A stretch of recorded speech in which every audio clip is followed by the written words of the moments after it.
to my knowledge that there is a charge that has been fraudulently preferred against me before a court in Ekiti State at the instance of Chief Afe Babalola.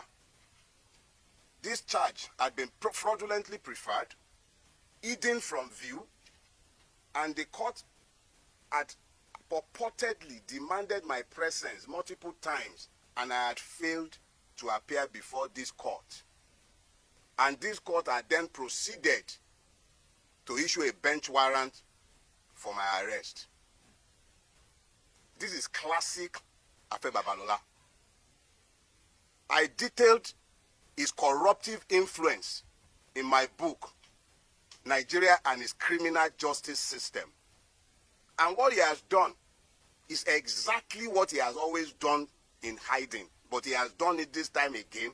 And the calculations were that I would have been picked up, taken before this judge who must have either been compromised or misled in Ekiti. And I would have been remanded in prison custody for being somebody who was meant to face trial and who had refused to bring himself to court.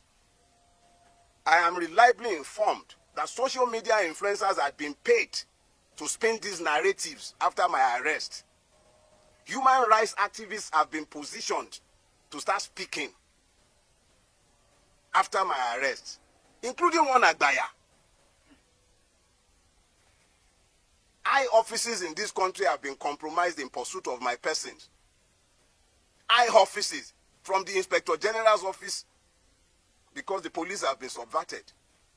The Attorney General of the Federation needs to examine himself because his office has been somehow linked to this as well. I do not know if the presidency is directly involved in this, and I will not make frivolous charges. But high offices have been subverted in pursuit of a criminal purpose. I have committed no crime, done nothing wrong. If I have committed any wrong for which the state requires my attendance in a court or at a police station, they know exactly where I live. I will live only once, but I will not live cowering to any man. Let us be clear. If and when I have a charge to answer before a court, you all know where I live. I'm not hiding, and I'm not running away from anybody. Let us be very clear about that. I will never run away from Nigeria. We all have to pretend that we are in a democracy, and we have to pretend that we are citizens, and we have to pretend that we are a country ruled by law. And by all means, you will pretend that we are. I have done nothing. And if I have a charge that should be preferred against me, bring it on. I'm happy to come to court to have my day. If there is a crime, there must be justice, not only for the person who is aggrieved. There must be justice for the accused. And there must also be justice for the system. This is not how to build a rule-based system, where the system itself becomes so criminal that policemen were engaged in criminality. Police adopt Dele Farotimi, one of the prominent lawyers and human rights activists. And according to the latest information, that court has reminded this legal luminary and a dogged human rights activist who always speak for justice. And he is also an author of the book Nigeria and its Criminal Justice System, has raised concerns over attempts by the Nigerian force to adopt him. This press release was made prior to the adoption, what is called the arrest of the prominent lawyer and human rights activist, as this has raised concern globally as international communities and personalities are calling for the prosecution of Afe Babalola, who orchestrated this adoption and arrest, has been alleged. Well, prior to this time, Dele Farotimi made a video broadcast exposing a possible orchestration to adopt him at any cost, and of course, to organize his illegal trial and a possible remand in prison. Well, that is quite unfortunate. It's no longer a history. This has come to play.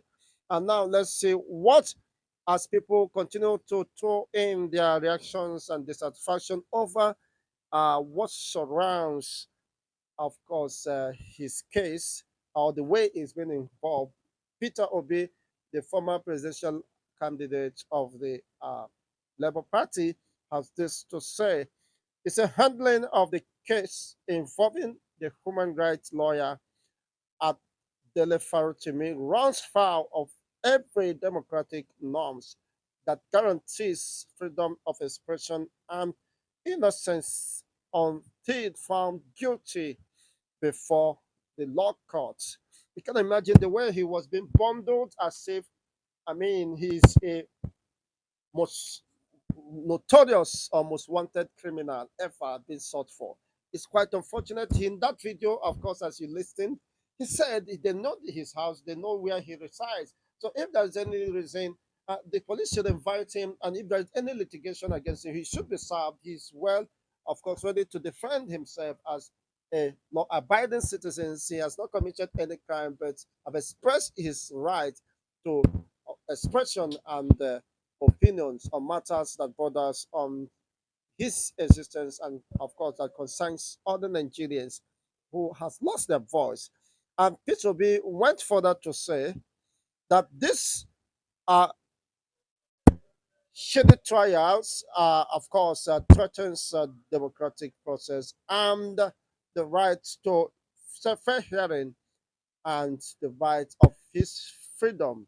He said it is curious that the Nigerian police, who are struggling with a barrage of crimes all over the place, now indulge in civil cases or on or civil cases on half complaints and rush to court at the speed of light.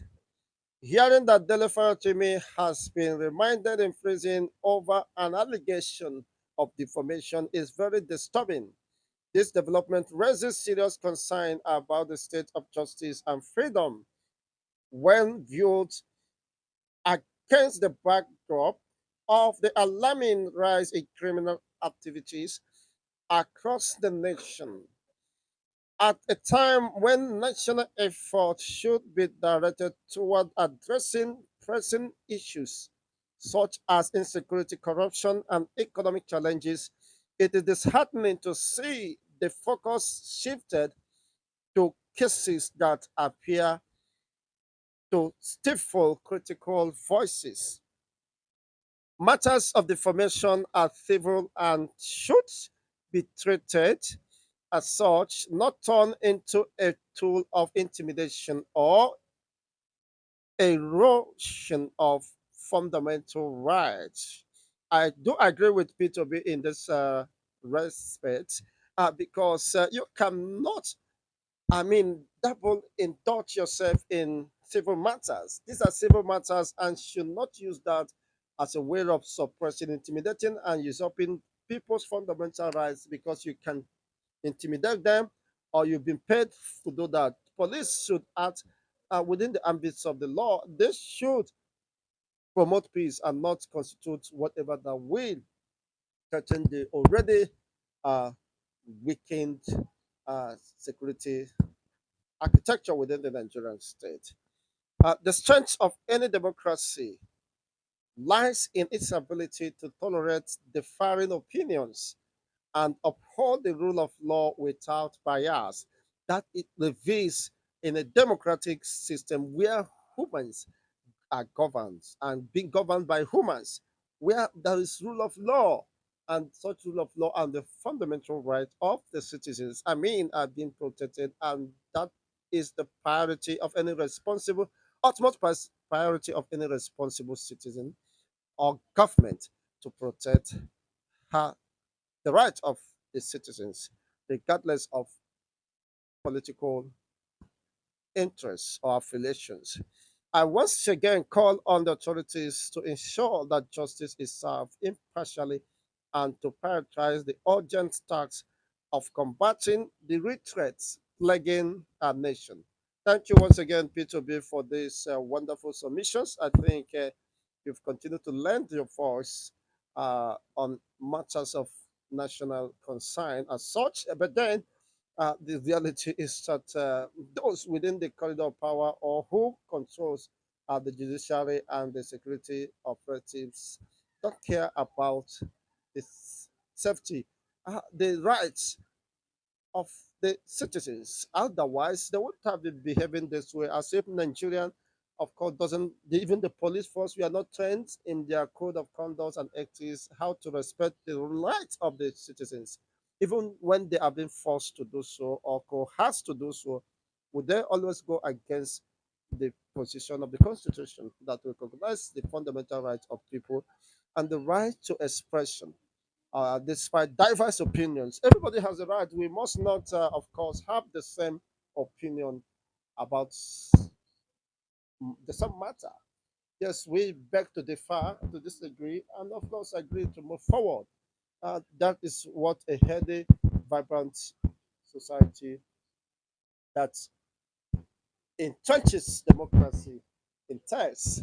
It is not just lording it over, clamming down on people's right to expression and right to opinions. It doesn't solve any problem. Rather, you are diverting the situation. Unfortunately, this informs the reasons why the Biafrans can't cope or tolerate such uh, dehumanizing tendencies and recklessness on the part of the Nigerian government. They decided to leave, and you don't have to blame them because if the likes of Farotimi and the others who are speaking out on matter, just like P2B have made bad his mind that this is not democracy, and anyone who is well informed and who understands the context and within the context of the democracy and what plays out in the Nigerian system will not want to identify with such very demeaning and very frustrating atmosphere where people are not allowed to criticize the government or express their own opinion.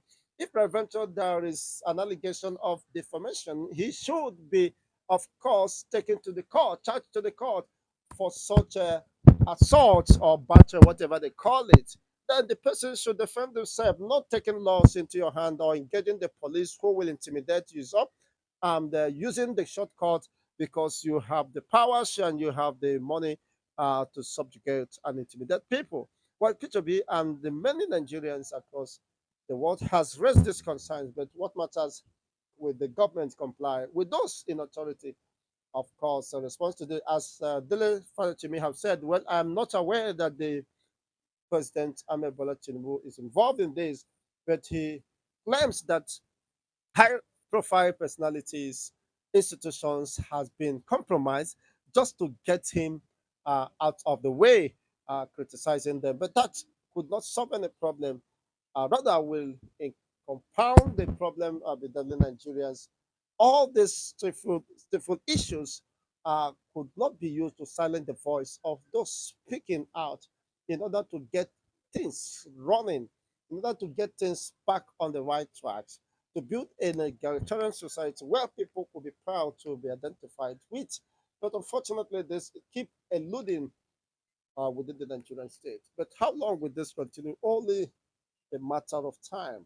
But no government, no country can survive with this level of impunity, discrimination, insecurity, and injustice being perverted or aided by the instruments of the state that should have remained impartial and uphold the tenets of the democracy and the rule of law for which they uh, took an oath of allegiance.